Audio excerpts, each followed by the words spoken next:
संसार में जितना लोग दुखी हैं इतना दुख है नहीं, लेकिन मनुष्य इस बात को सोच नहीं पाता है। दुख कहाँ से आ रहा, क्यों आ रहा, कैसे आ रहा, दुख का कारण क्या है। जब जब मनुष्य दुखी होता है तब तब मनुष्य पति अपनी पत्नी पर थोप देता कि तेरे कारण मैं दुखी हूँ, पत्नी पति पर थोपती है कि तेरे कारण दुखी हूँ, निखट्टू पति मिला है। बाप कहता है इन बच्चों के कारण दुखी हूँ, बच्चे कहते हैं ऐसे कंजूस बाप के कारण दुखी हूँ, और याद रखना भाई कहता है भाई की चालाकी से दुखी हूँ। हर आदमी अपने दुख का कारण दूसरों पर जब तक थोपता रहता है तब तक वो दुखी रहता है। जब दुख का कारण खुद में देखता है उसी दिन से दुख का कारण दूर होने लग जाता है और सुख का शुभारंभ हो जाता है।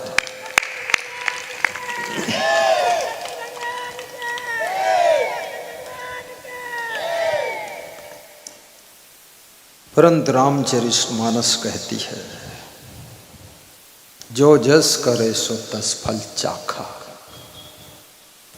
बड़ा अकाट्य वाक्य है कि जो जस करे सो तस फल चाखा, कर्म प्रधान विश्व रचि राखा। अब बड़ी मजे की बात है, जो जस करे सो तस फल चाखा। मध्य प्रदेश का एक किसी बेटे का बाप मुझे मिलने आया। उसने कहा कि मुझे पड़ोसियों ने बहुत मारा है। तो हमने कहा क्या गलती किया है? बोले गलती मैंने नहीं किया है, गलती मेरे बेटे ने किया है। पड़ोस की एक लड़की को लेकर भाग गया है मेरा बेटा। तो लड़के को तो ढूंढे नहीं पाया पड़ोसियों ने, पर मुझे पता नहीं था, मैं घर गया तो मुझे पकड़कर बहुत मारा है। तो ये रामायण की जो चौपाई है, जो जस करे सो तस फल चाखा, तो जस तो बेटा ने किया और चख हमने लिया।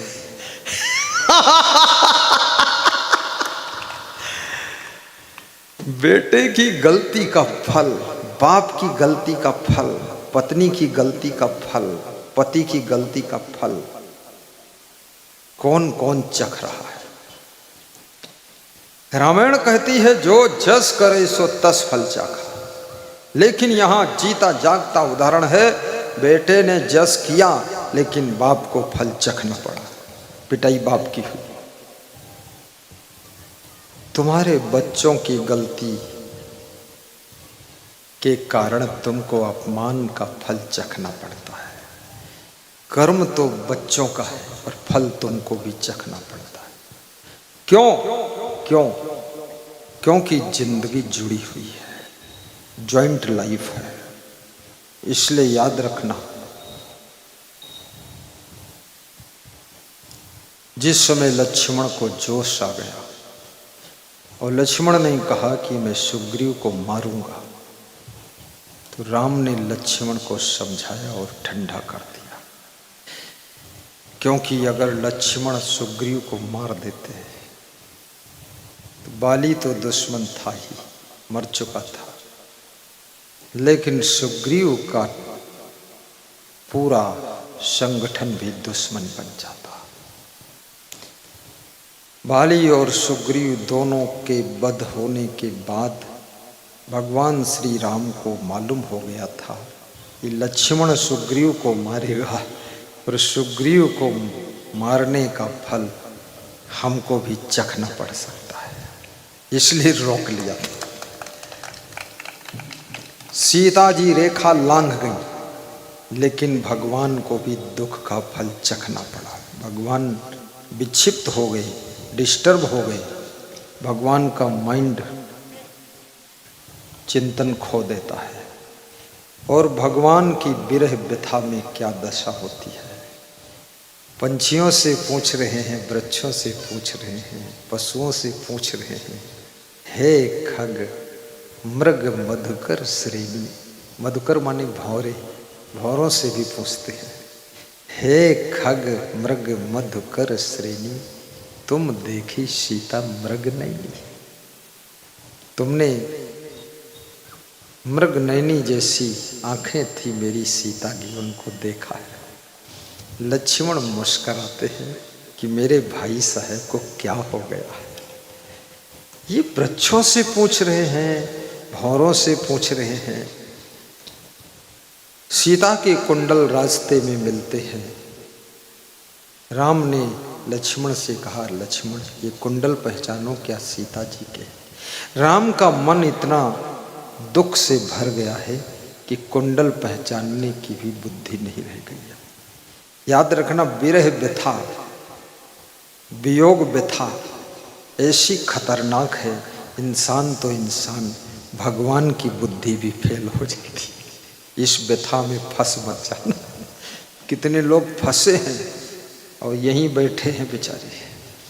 हम हंसते हैं, सब हंसते हैं, लेकिन जो फंसते हैं वो कभी नहीं हंसते हैं। देखते रहते हैं ये गुरु क्यों हंस रहा है।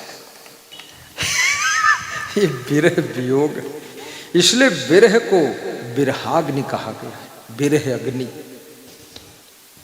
ये जो आग चूल्हे की आग है, गैस की आग है, तो हाथ पांव जलाती है, लेकिन विरह की आग में कलेजा जल जाता है और धुआं कहीं उठता नहीं, और डॉक्टर का मलहम काम करता नहीं।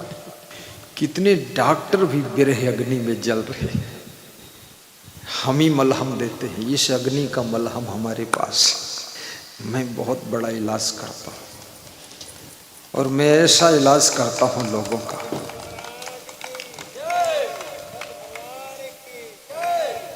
किसी से फिक्स फीस नहीं लेता हूँ, फिक्स शुल्क नहीं कि 500 रुपया ये अकादमिक शुल्क है।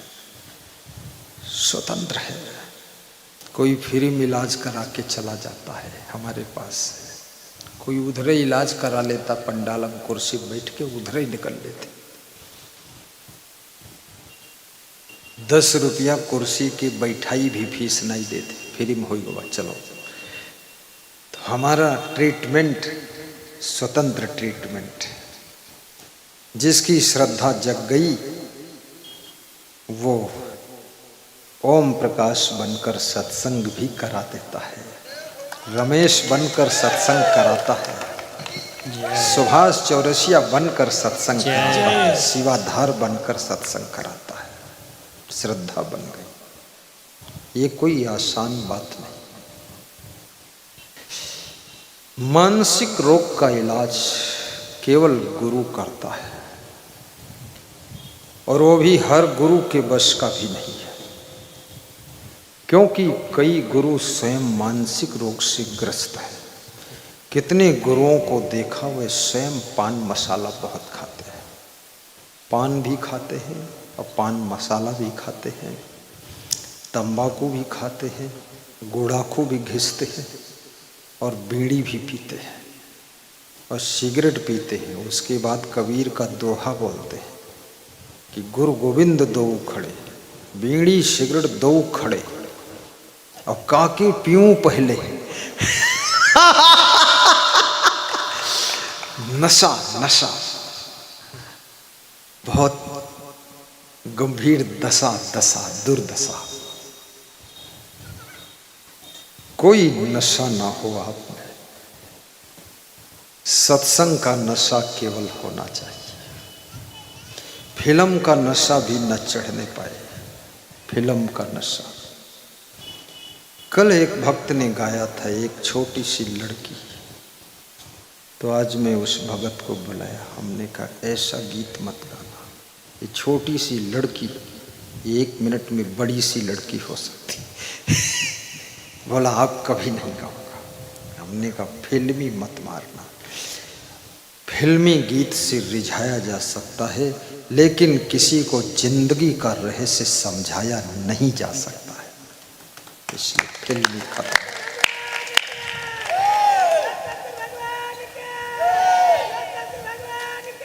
जय। कोई फिल्मी एक्टर साधु बन जाए, अभी तक कोई बना तो है नहीं, और यदि बन भी गया तो क्या होगा? जो होगा सो होगा। जितने साधु बने हैं पहले से, उनको भी वो बिगाड़ देगा। चुपके चुपके गाना गाता रहेगा। नीचे गिरना हमेशा आसान होता है, ऊंचे उठना हमेशा कठिन होता है। अश्लील गीत गाना गाया न कीजिए, भूल कर कुसंग में जाया न कीजिए। गा दो। भूल कर कुसंग में जाया न कीजिए। तिलक सेवा प्रारंभ हो चुकी है। धर्म का तिलक प्रेम से लगवाइए और श्रद्धा अनुसार तिलक की थाल में दक्षिणा भी अर्पित कीजिए, मनोकामना पूर्ण होगी। भूल कर कुसंग में जाया न कीजिए, अश्लील गीत गाना गाया न कीजिए। अश्लील गीत गाना गाया न कीजिए, भूल कर कुसंग में जाया न कीजिए। भूल कर कुसंग में जाया न कीजिए। बुद्धि धूमिल हो जाती मादक दुर्व्यसन से, बुद्धि धूमिल हो जाती मादक दुर्व्यसन से, मादक दुर्व्यसन से। तामसी अभक्ष्य भोजन खाया न कीजिए। तामसी अभक्ष्य भोजन खाया न कीजिए। भूल कर कुसंग में जाया न कीजिए। अश्लील गीत गाना गाया न कीजिए। अश्लील गीत गाना गाया न कीजिए। भूल कर कुसंग में जाया न कीजिए। भूल कर कुसंग में जाया न कीजिए। जीवन सुखी बनाइए नित्य न्याय पूर्ण श्रम से। जीवन सुखी बनाइए नित्य न्याय पूर्ण श्रम से। तन धन किसी का देख के ललचाया न कीजिए। तन धन किसी का देख के ललचाया न कीजिए। भूल कर कुसंग में जाया न कीजिए। अश्लील गीत गाना गाया न कीजिए। बोलिए सद्गुरु भगवान की जय। शब्दों का बहुत प्रभाव होता है।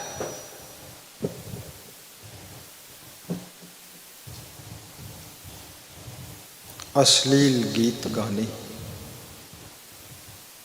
आपके जीवन को कुसंग की ओर ढकेल देते हैं। गंदी फिल्में आपके जीवन को गंदे आचरण करने के लिए नीचे गिरा देती है। नित्य प्रवचन का प्रभाव तुम्हारे आचरण को शुद्ध कर देता है। समय निकाल कर नित्य प्रवचन सुनिए। आधुनिक युग में प्रवचन की बहुत बड़ी सुविधा है। मोबाइल के यूट्यूब चैनल में प्रेम से असंग देव सर्च करो, 50,000 प्रवचन सुनते रहो। प्रवचन सुनते सुनते सो भी जाओ। भोजन बनाते समय भी प्रवचन चालू कर दो। औरैया जिले में बांके बिहारी नाम का भक्त कह रहा था कि सिर में पगड़ी बांधता हूँ, उसी में मोबाइल बांध देता हूँ और प्रवचन चालू कर देता हूँ और खेत में सब्जी तोड़ता रहता हूँ, प्रवचन चलता रहता। तो मैंने कहा खोपड़ी में क्यों बांधते हो? मोबाइल है, इसकी इलेक्ट्रॉनिक तरंगे खोपड़ी में गड़बड़ कर देंगी। बोले मैं प्रवचन सुनते सुनते मर जाना चाहता हूँ, खोपड़ी दग जाए तो ठीक है। हमने कहा बांके बिहारी इतना कैसे प्रवचन में डूब गए? बोले डूब न जाते तो अब तक तालाब में डूब जाते। बोले बहुत दुख था गुरुजी, अब हंसना शुरू किया हूँ प्रवचन से। जब तुम हंसते हो मैं भी हंसता हूँ, सब दुख दूर हो गया।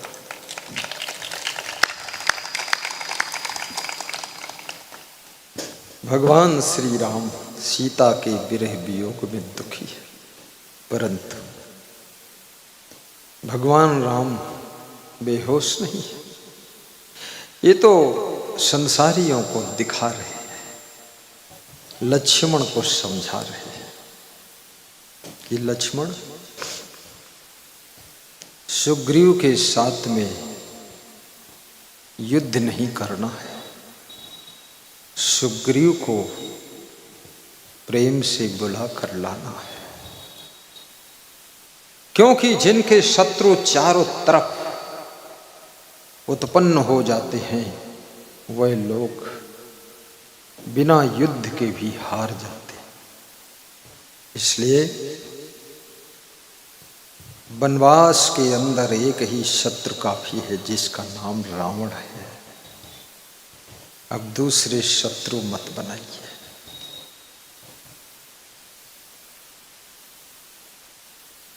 राम ने समझाया है कि ये संसार बड़ा विचित्र है। जब ये जीव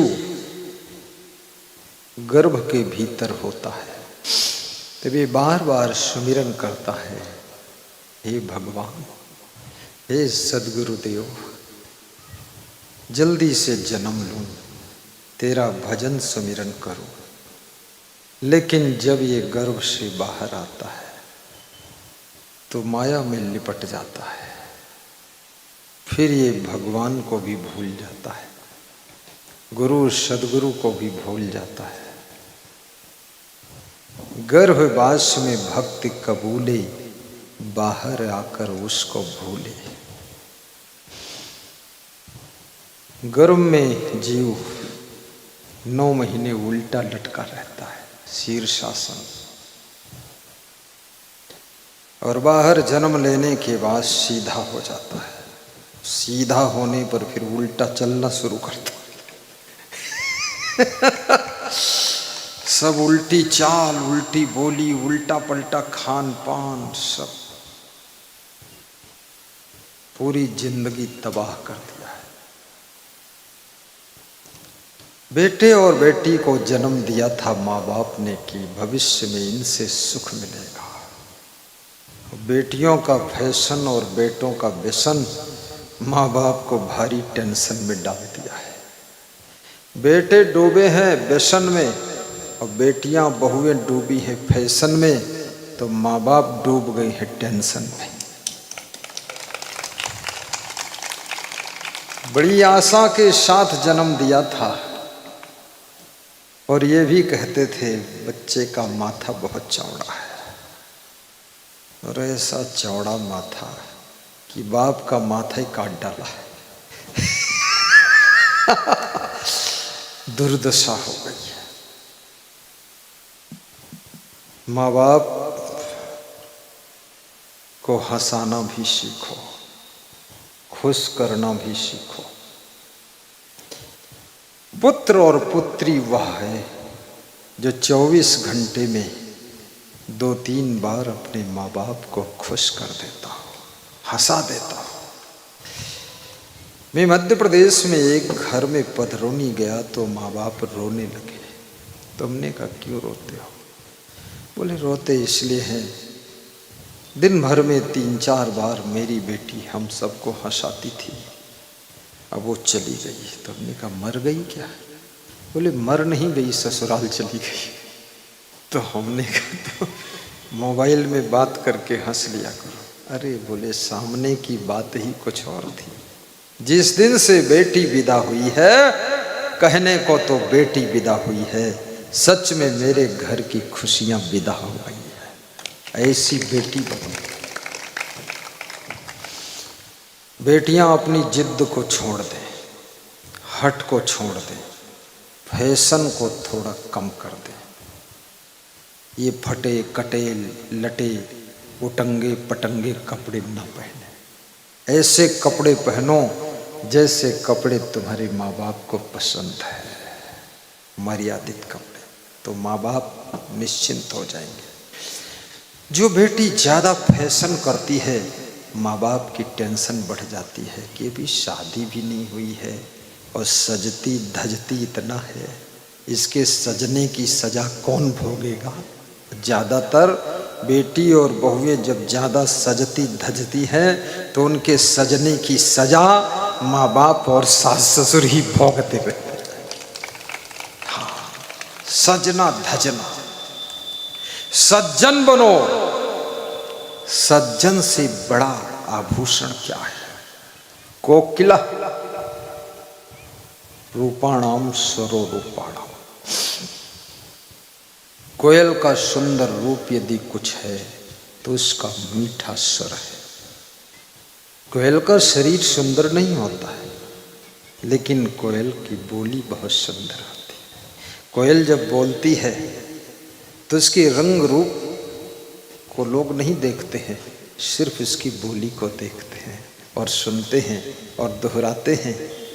और जब 3 बार तुम बोलते हो कोयल के पीछे, कोयल 4 बार बोलती है। जब तुम 4 बार बोलते हो तो कोयल शर्मा कर उड़ कर चली जाती है।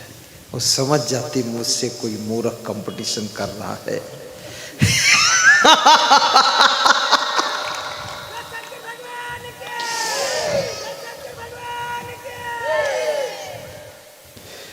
कोयल भी सिखाती है, मैं शर्मा गई लेकिन ये बेशर्म आदमी मेरे साथ तो बहुत बना बना कर मीठा बोलता है, पर अपनी पत्नी के साथ में पूरा कौवा बनकर बोलता है। तो ये कोयल बहुत विचित्र है। कोकिला नाम स्वरो रूपम। नीति शास्त्र कहता है कोयल का सुंदर रूप यदि कोई है तो मीठा स्वर है। और स्त्रीणाम रूपम पतिव्रतम।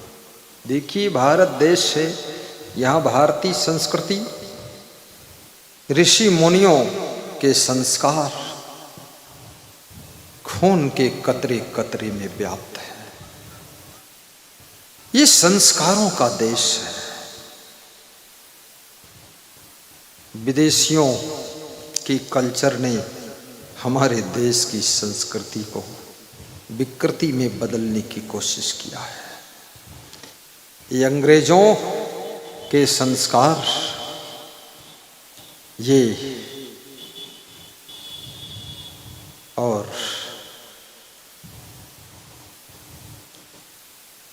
कुछ ऐसे मजहब हैं जिनके संस्कार भी बहुत गंदे संस्कार हैं। मौसी के साथ भी विवाह करते हैं, और मौसी तो मौसी, आगे चल के भैंसी भी उनके साथ विवाह करेगी। मौसी और भैंसी बहुत मूर्ख लोग हैं। कम से कम रिश्तों का आदर तो रखो। ये कौन सा मजहब, कौन सा धर्म सिखाता है? और याद रखना, जिस धर्म के अंदर विकृति हो, भेड़िया धसान मत बनिए, अपने मजहब का संशोधन कीजिए। क्योंकि मजहब बनाने वाला भी कोई इंसान रहा होगा, उससे जो भूल हुई है उसको सुधारने का मौका आपको मिला है, उसका संशोधन कर दीजिए और चेंज कर दीजिए, तभी तो तुम महान कहलाओ। जय जय हो। मैं सभी भक्तों से कहूँगा, जब तुम्हारे घर में किसी की मृत्यु हो, अंत्येष्टि अग्नि संस्कार से करना। मिट्टी संस्कार, जल संस्कार, जंगल संस्कार, मूर्खतक संस्कार मत करना, अग्नि संस्कार करो। तुम चाहे जिस पंथ के हो और चाहे जिस मजहब के हो, अग्नि संस्कार। अग्नि संस्कार से प्रदूषण मुक्त वातावरण रहता है। जल संस्कार करोगे, जल में लाश बहा दोगे, सड़ेगी लाश, गलेगी लाश, नोच नोच कर खाएंगे सब जल के जीव जंतु, लाश को दुर्दशा होगी और जल भी गंदा होगा, गंगा जल भी गंदा जल हो जाएगा। अग्नि संस्कार कर दो। और अपने माता पिता की अस्थियां गंगा में प्रवाहित करना चाहते हो, गया में, प्रयाग में, हरिद्वार में प्रवाहित करना चाहते हो, उससे पहले अपने पिता की जीवित अस्थियों को जिंदा में अपने माता पिता को कार में बिठा करके सत्संग की गंगा में डुबकी लगवा देना। सत्संग की गंगा में डुबकी लगवा देना। जय हो। कौशाम्बी और फतेहपुर की ओर से जय आ रही है। श्रद्धा बहुत है। तुलसीदास ने कहा है कि सत्संग एक शुद्ध गंगा है। संतों ने कहा है सत्संग की गंगा बहती है गुरुदेव आपके चरणों में। जीते जी अपने माता पिता के लिए एक सत्संग भी अपने घर करा देना। अपने गांव में ये दामोदरपुर जैसा समागम हो जाए, भागीरथ बन करके भक्ति की तपस्या करके सत्संग की गंगा को लाकर अपने इलाके में प्रवाहित कर देना। 60,000 पुरखे भागीरथ के तर गए थे। तुम्हारे ये 2-3 हजार श्रोता आएंगे तो कम से कम 60,000 नहीं, ये 2-4 हजार तो तर जाएंगे। इनके लिए सत्संग की गंगा। मैं लखीमपुर नेपाल बॉर्डर पर रहता हूँ, वहाँ से इस गंगा को लाना पड़ेगा, उधर ही हिमालय भी। सत्संग की गंगा के लिए भी तपस्या करना पड़ेगा। आज 7, 8, 10 सालों से तपस्या कर रहे हैं ओम प्रकाश जी। पहली बार जब आश्रम पहुँचे देखा इनको मैंने। ये भी थे, रमेश दास थे, खड़े हो जाए तो मैं समझ गया इनके यहाँ मुझको जाना पड़ेगा। फूल जहाँ जाता है खुशबू साथ में जाती है, और गुरु जहाँ जाता है सत्संग की गंगा भी साथ में जाती है। बोलिए सद्गुरुदेव की जय हो। जय हो। जय हो। जय हो। जय हो। जय हो। जय जय जय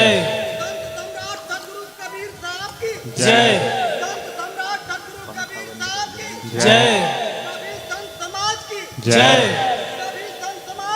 जय जय जय हो।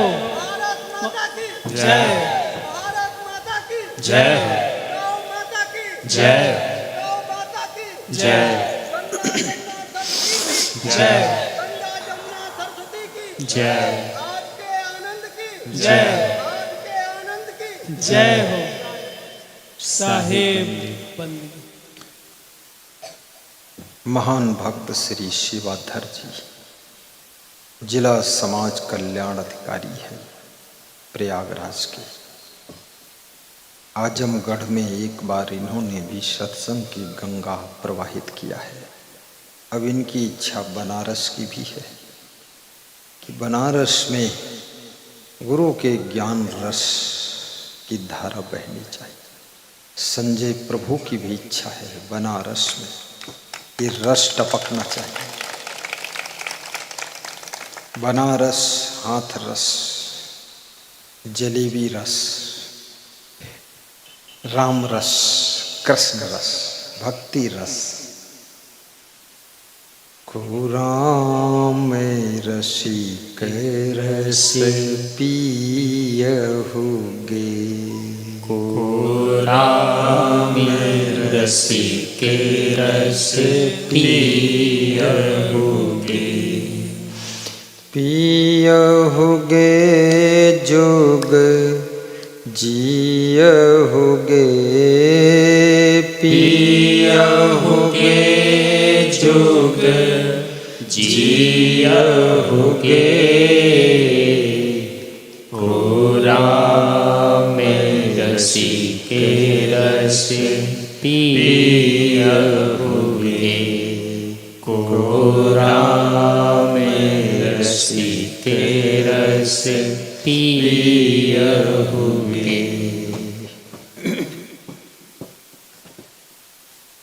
राम रस, भक्ति रस, धर्म रस, प्रेम रस जीवन को सरस बना देता है। जिनका जीवन नीरस है वे राम रस का स्वाद ले, सत्संग रस की रसिक बन जाए, जीवन सरस हो जाएगा। राम रस को रसोई में नमक कहते हैं। नमक के बिना भोजन में स्वाद नहीं आता है, ऐसे राम रस के बिना जीवन में आनंद का स्वाद नहीं आता है। राम रस, कबीर साहब कहते हैं जो राम रस पिएगा वो युगों युगों तक जिएगा।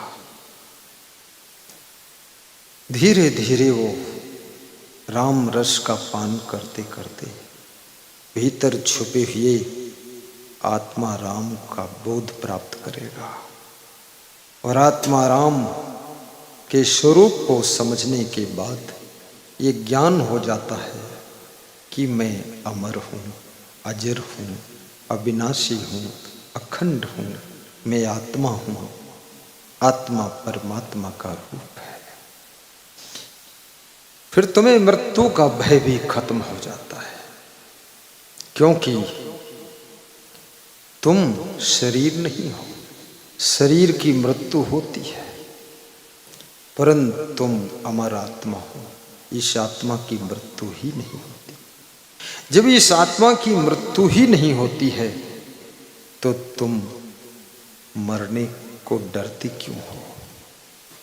कबीर साहब कहते हैं, जही मरने से जग डरे मेरे मन आनंद, कब मरी हो कब पाई हो पूर्ण परमानंद, पूर्ण परमानंद।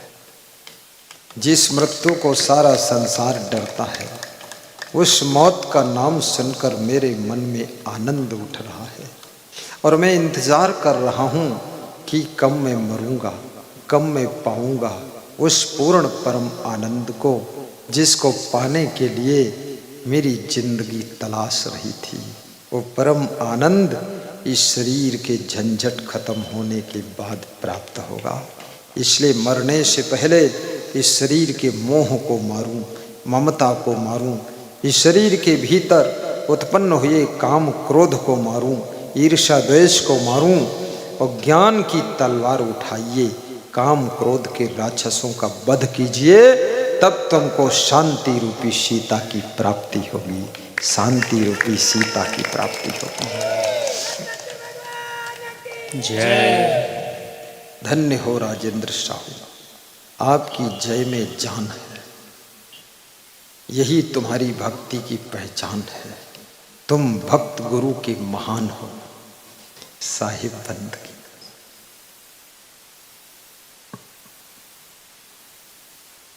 मृत्यु को अमृत बनाना सीखो। नैनम छिंदंत शस्त्राणि नैनम दहत पावका ना चैनम क्लेदंत्यापो ना शोष्यत मारुता। जिसको हवा सुखा नहीं सकती, शस्त्र काट नहीं सकते, आग जला नहीं सकती, पानी भिगा नहीं सकता, उस परम तत्व का नाम आत्मा है। और वो परम तत्व कहीं अलग नहीं है, अयमात्मा ब्रह्म। वेद ऋषि कहता है कि आत्मा ही ब्रह्म का रूप है। दूसरा वेद कहता है अहम ब्रह्मास्मि, मैं ही ब्रह्म हूँ। तीसरा वेद कहता है प्रज्ञानम ब्रह्म, वो परम ज्ञान स्वरूप जो तत्व है वो ब्रह्म है। चौथा वेद कहता है तत्वमसि ब्रह्म, वह तत्व जो है वही तो ब्रह्म है। वो तत्व कोई और नहीं है, वो आत्म तत्व है। आत्म तत्व भी कोई और नहीं है, वो तुम ही तो हो आत्मा, तुम ही ब्रह्म का रूप हो। तुम्हारी मृत्यु नहीं होती है, इसलिए मृत्यु से डरना नहीं है। तुम अमर स्वरूप आत्मा हो और संसार में मुक्ति प्राप्त करने के लिए तुम्हें मनुष्य का शरीर प्राप्त हुआ है। ये मनुष्य का शरीर रोने धोने खोने चिल्लाने के लिए नहीं मिला है, हैया दैया मैया रुपैया गैया भैया के लिए नहीं। इसी में लोग चिल्ला चोट मचाते रहते हैं। महिलाओं को ज्यादा मोह माया रहता है। इनकी जिंदगी रोते धोते और आँखी वाँखी सब फूट जाती पहले ही से, बड़ा रोना धोना करती है। एक बेटी मर गई उसके लिए बहुत रोती है, 7 बेटी बची है उसके लिए हंसती नहीं है। 7 बची हैं। जैसे किसी का 1 रुपया गिर जाए और 7 रुपया बच जाए तो फायदा है ना। तो 7 रुपया के बचने का कोई सुख इनको नहीं। 1 रुपया गिरा है वही रोवा धोई पड़ी। अरे एक बेटी मरी है, 7 तो बची है, ये 7 संभालो। ये 7 से 700 हो जाई है, इनका संभाल लो, इनकी शादी करो वो टाइम पर और छूट दे दो। ये खूब बच्चों को जन्म दो, ये 7 से देख लेना 70 तो हुई जी। लेकिन तुम कहते हो हम 2 हमारे 2, फिर एक दिन कहोगे हम 2 हमारे 1, फिर एक दिन ऐसा आएगा तुम कहोगे हम 2 हमारे आधा। बड़ा पागलों का इतिहास है। हिंदुओं की नसबंदी हुई, मुसलमानों को खुली छूट मिल गई। 10 साल में हिंदू आधा हो गया। नसबंदी करो तो सबकी करो, ना करो तो मत करो फिर। लेकिन न जाने कहाँ का उलट पलट कानून है, मनमानी घरमानी कानून है। इसलिए हिंदुओं की संख्या घट गई है। मैं कहता हूँ कम से कम 4 पुत्र हों, 4 पुत्री हो। एक पुत्र मिलिट्री में भेजो, दूसरा पुत्र पुलिस में भेजो, तीसरे को डॉक्टर बनाओ और चौथे को साधु बनाओ। अपने पुत्र पुत्री को कोई साधु तो बनाता ही नहीं है। साधु का दर्शन लोग करेंगे, साधु की पूजा करेंगे, साधु की आरती वंदना करेंगे, कहेंगे अरे संत महान होते हैं, लेकिन मेरा बेटा संत मत बने, वो महान बनने की जरूरत नहीं। अपने बेटे को भी महान संत बनाने की कोशिश करिए। जो भी संत कोई होगा तो किसी माँ बाप की संतान ही तो होगा। धन्य है वो माँ की कोख जिससे जन्मा हुआ बालक संत बन करके पूरे जगत को रोशनी दे रहा है, प्रकाश दे रहा है।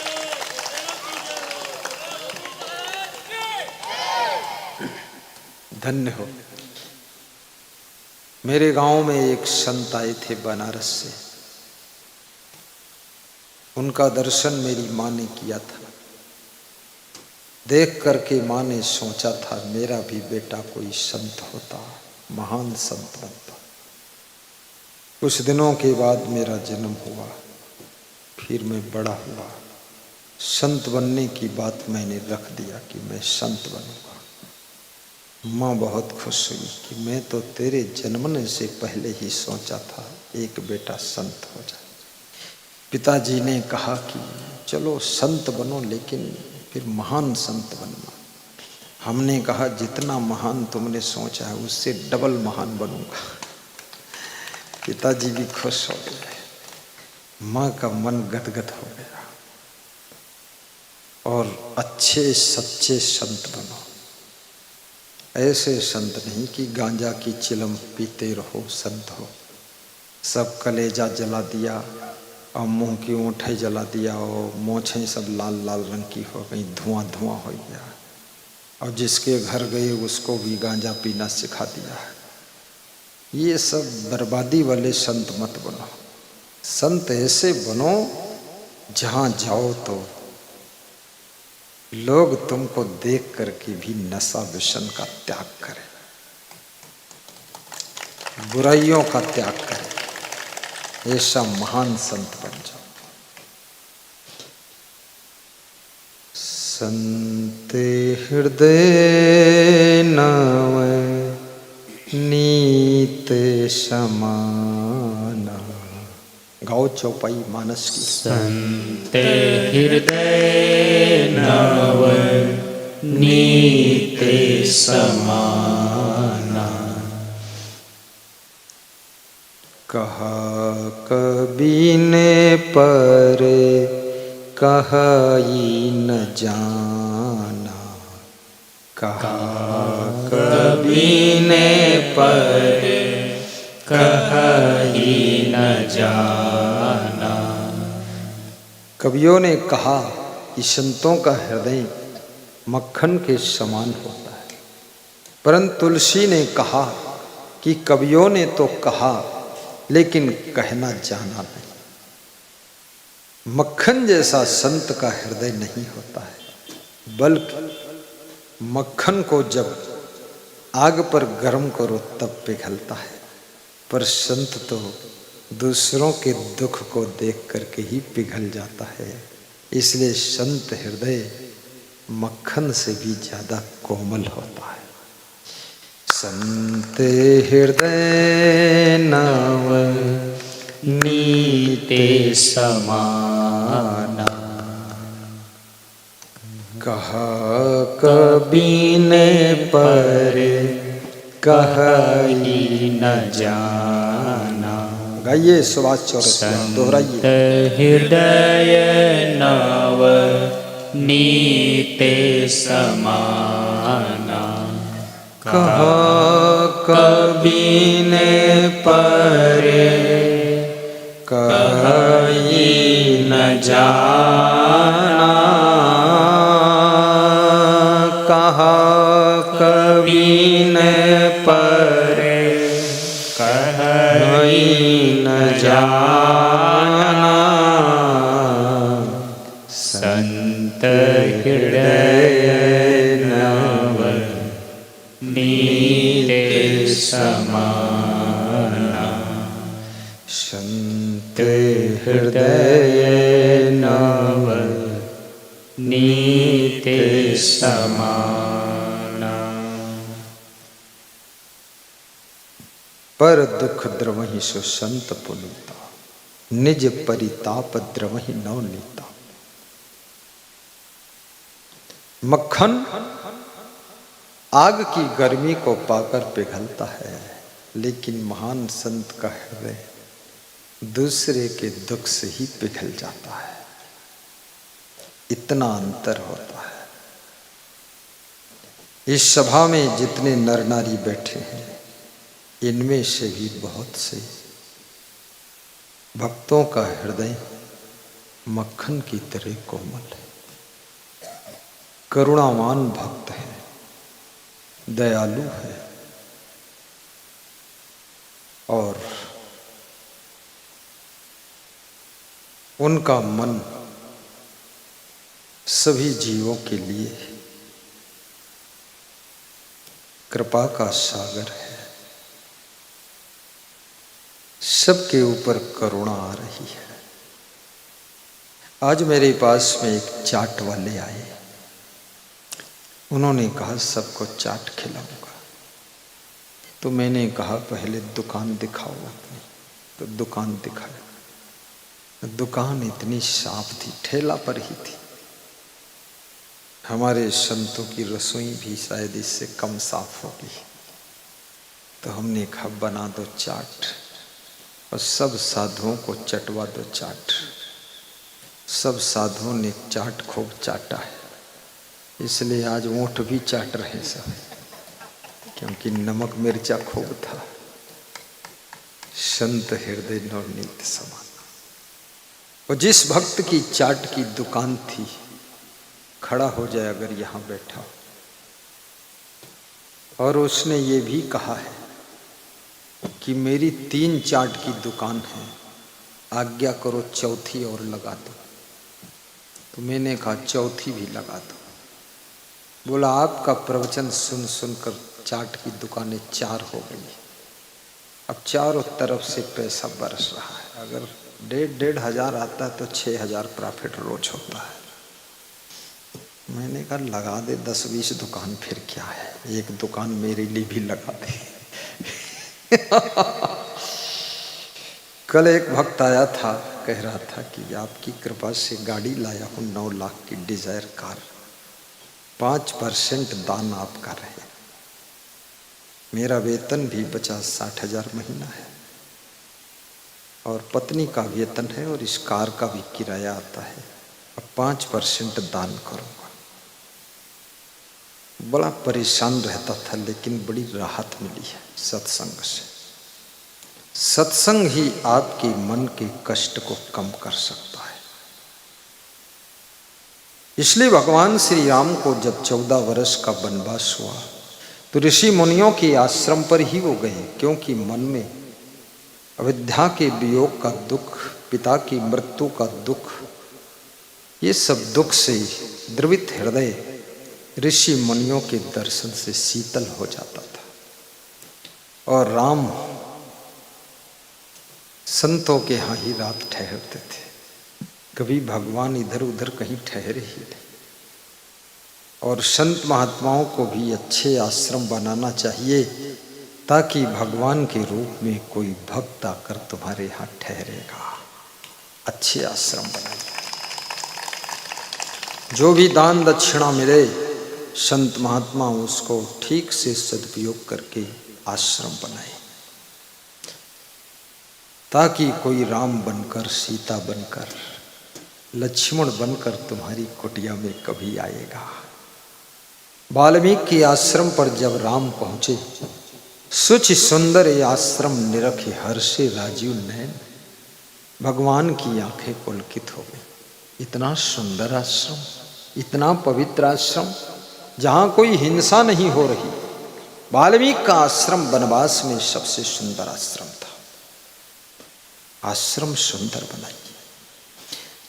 ये भक्त ही तो राम का रूप है, ये माताएं बहनें ही तो सीता का रूप है। कभी आश्रम आ जाए, किसको आने का टाइम है, बड़ी श्रद्धा होती है, वही टाइम निकाल कर आता है। नहीं तो मरने के लिए तो फुर्सत नहीं है, आश्रम आने का टाइम कहाँ है। कितने लोग कहते हैं हमको मरने की फुर्सत नहीं, तो आश्रम कैसे आए। आश्रम पर कोई आ जाए तो समझ लेना आश्रम वासियों का सौभाग्य। जिस आश्रम में कोई भक्त ना आए वो आश्रम सूना है। जिस आंगन में बहुओं की पायल की खनकार ना हो वो आंगन सूना है। और जिस घर में बच्चों की किलकारी ना हो वो घर सूना है। और जिस फुलवारी में फूल न खिले हों वो फुलवारी भी सूनी है। और जिस मरघट में मुर्दे न जल रहे हों वो मरघट भी सूना है। मरघट तो वही चहल पहल है जहाँ हर रोज 2-4 मुर्दे जलते रहे, धक धक धक धक आग लगी रहे। एक तरफ से राम राम सत्य हुआ है, पीछे से दूसरा राम राम सत्य आ रहा है। बस मरते रहो, जलते रहो, निपटते रहो। राम राम सत्य है, सत्य कहे मुक्त है। लेकिन लोग मरते कम हैं। एक बार पैदा हो गए 100 साल तक मरते ही नहीं। इसलिए मरघट भी सुना है। मरघट की शोभा मुर्दों के जलने से होती है। और जिस द्वार पर अतिथि नहीं है वो द्वार तो मरघट जैसा हो जाता है। इसलिए अतिथि का सत्कार करिए और आश्रम सुंदर से सुंदर। साधु को भी परिश्रमी होना चाहिए। साधु जितना अधिक परिश्रमी होगा उतना आश्रम उसका सुंदर होगा। साधु आलसी होगा, आश्रम उसका पूरा घूरा हो जाएगा।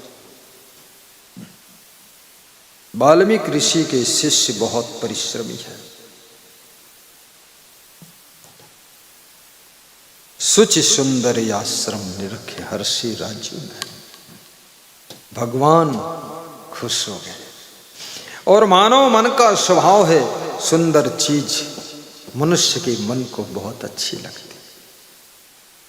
चाहे सुंदर बगीचा हो, सुंदर कपड़े हो, सुंदर साड़ी हो, सुंदर गाड़ी हो, सुंदर पंडाल हो, सुंदर व्यास गादी हो, कुछ भी सुंदर चप्पल हो, जूते हो, घड़ी हो, सुंदर हो, सुंदर अच्छा ही लगता है। इसलिए घर भी सुंदर बनाओ। हो सकता है तुम्हारे घर की कुटिया में कभी गुरु भगवान आ जाए, एक दिन आकर चरण रख सकते हैं। सुंदर बनाइए। अपने लिए सुंदर बनाओ ना बनाओ, लेकिन गुरु मेरे आएंगे इसलिए सुंदर बनाओ। और उस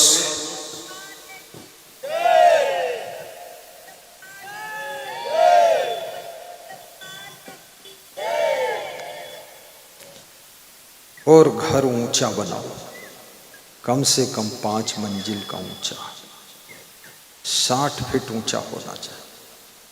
दूसरे गांव से तुम्हारी 5वीं मंजिल दिखनी चाहिए। ऊंचे मंजिल में लिख दीजिए क्या, अपनी गुरु का नाम लिख दो।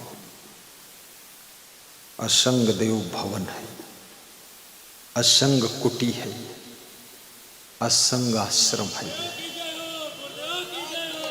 ऐसा लिख दो। गुरु का नाम लिख दो।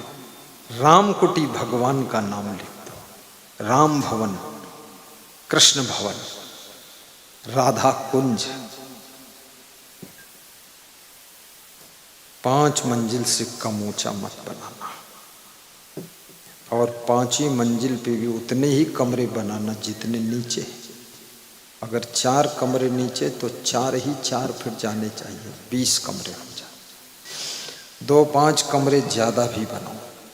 यदि शहर में है तो हर मंजिल का रास्ता अलग से होना चाहिए, सीढ़ी, ताकि 5 मंजिल बनाओ, 2 मंजिल किराए से दे दो, 3 मंजिल, 2 मंजिल में खुद रहो। गुरु आ जाए वो भी 1 मंजिल में रात्रि विश्राम करे। किराए से देना भी अच्छा है। जब किराया भाड़ा आएगा तभी तो गुरु की सेवा होगी। किराया भाड़ा लेना बुरा नहीं। भैंस गाय का दूध बेचना भी पाप नहीं, बड़ा पुण्य है। 10 लीटर भैंस दूध दे रही है, पति पत्नी 2 ही हो, दोनों पी लोगे तो रात में मर जाओगे। 10 लीटर में 1 लीटर भैंस के बच्चे के लिए है, 9 लीटर आपके लिए है, जिसमें 2 लीटर घर के लिए रखो और 7 लीटर फट से बेचो। 300 का दूध रोज बेचो, 100 रुपये का चारा भैंस को खिलाओ और 200 रुपये बचत में रखो। 6000 महीना रखो और 6 महीना बेचो तो 36,000 बचाओ। उसी 36,000 से कम एक एयर कंडीशन कमरा बनाओ, 36,000 का एसी लगाओ। जब बहुत गर्मी हो तो पति पत्नी उसी में सो जाओ। ज्यादा हैरान मत हो। एसी भी लगा देना 1, 2, 4 कमरों में, कूलर भी लगा देना, बड़ी बड़ी खिड़की रख देना, बड़ी बड़ी अलमारी बना देना और गुरु के फोटो हर कमरे में लगा देना। यहाँ धार्मिक दुकान से जाकर सब प्रकार के फोटो ले लो और भजन गाओ, कि जिधर देखता हूं नजर तुम ही आते, सभी भक्त साधक तेरे गीत गाते।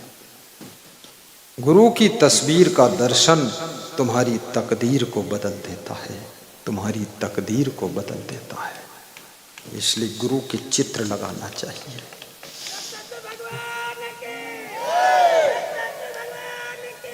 जय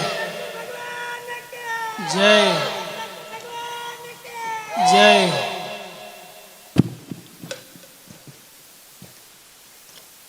साहिब बंदगी भी बोलो, साहिब बंदगी। जय सिया राम भी बोलो, जय सिया राम। जय श्री कृष्ण भी बोलो। जय श्री कृष्ण।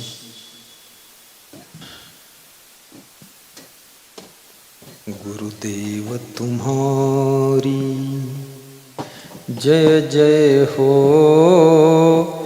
भगवान तुम्हारी जय जय हो। गुरुदेव तुम्हारी सब भक्त सेवा कर रहे हैं, चमर डुला रहे हैं। डॉक्टर अनिल प्रयागराज के चमर डुला कर जय जय। नीतीश मिश्रा कौशाम्बी से आ चुके हैं।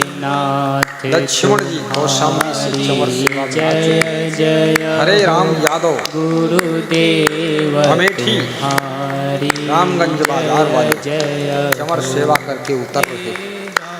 एक बार बड़ा प्रोग्राम करा चुके हैं, तुम गाते रहो हम सुनाते रहे। दोबारा भी आज चुपके से कह रहे थे, दोबारा फिर कराऊंगा। जय जय बार बार प्रोग्राम, बार बार दर्शन, बार बार दान, बार बार सेवा और बार बार ध्यान, बार बार ज्ञान। जय जय हो भगवान तुम्हारी जय जय हो। कबीर तुम्हारी जय जय हो। महावीर तुम्हारी जय जय हो। हे क्षमा तुम्हारी जय जय हो, हे विशाल तुम्हारी जय जय हो। हे क्षमा तुम्हारी जय जय हो, हे विशाल तुम्हारी जय जय हो। गुरुदेव तुम्हारी जय जय हो, हे नाथ तुम्हारी जय जय हो। तुम्हारी जय जय हो, भगवान तुम्हारी जय जय हो। जय जय जय श्री राम। जय श्री राम। जय श्री राम। जय जयकारा। जय जय।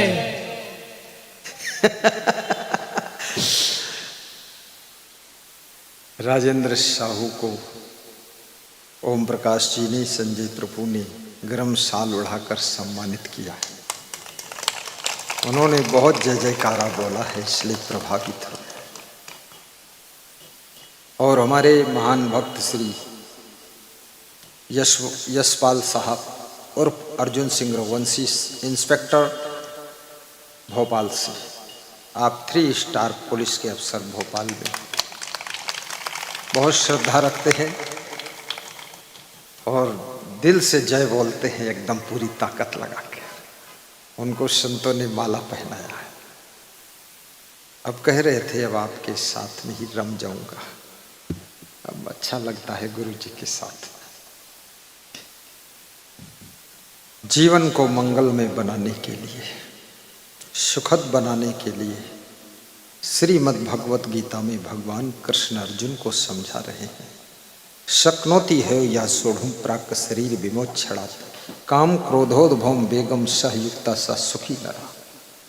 श्री कृष्ण कहते अर्जुन, इस मन के भीतर उठे हुए काम, क्रोध, लोभ, मोह, ईर्ष्या, द्वेष, अभिमान, को जो मनुष्य मरने से पहले मार देता है, अर्थात जीते जी इनको बस में कर लेता है, वही सुखी होता है और वही योगी होता है, वही सन्यासी होता है, वही संत होता है।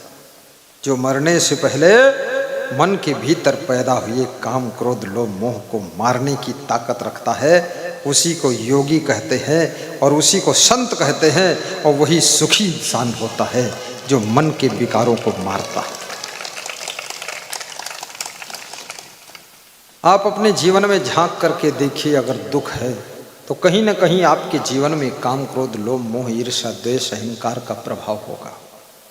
इसके बिना दुख नहीं हो सकता। अगर कोई मिनिस्टर चीफ मिनिस्टर जेल में सड़ रहा है, जेल का दुख खा रहा है, तो इसका मतलब है उसको किसी न किसी समय लोभ ने सताया है और कोई न कोई घोटाला किया है, इस कारण अब जेल का दुख भोग रहा है। बड़ी विचित्र बातें हैं। लोभ भी तुमको दुख में ढकेलता है। त्रिविधम नरकस्यदम द्वारम नाशनम आत्मना कामा क्रोधा तथा लोभा तस्मात् एतत्त्रयं त्यजेत् एतहि विमुक्ता कौन्ते तमोद्वारी त्रिभी नरः आचरत आत्मना श्रेयः ततो यात पराम गतिम। श्री कृष्ण कहते, अर्जुन, 3 नरक के द्वार हैं जिनका नाम काम क्रोध लोभ है। इनको जो वश में कर लेता है वो मोक्ष गति को प्राप्त करता है। जो इनके वश में हो जाता है बार बार पुनर्जन्म पुनर्मरणम की यात्रा करता रहता है। इसलिए अपने भीतर उठे हुए क्रोध को भी काबू कीजिए। ये क्रोध बहुत खतरनाक है। क्रोध से रिश्ते टूट जाते हैं, क्रोध के कारण संबंध बिगड़ जाते हैं, और क्रोध के कारण बिजनेस चौपट हो जाता है, क्रोध के कारण सर्विस भी छूट जाती है, और क्रोध के कारण याद रखना पति पत्नी के रिश्ते भी दरार पड़ जाती है। गुस्सा कोई साधारण चीज नहीं है। अभिमान बहुत खतरनाक है। रावण का अभिमान हो या कंस का अभिमान हो या दुर्योधन का अभिमान हो, अभिमान ने विनाश कर दिया।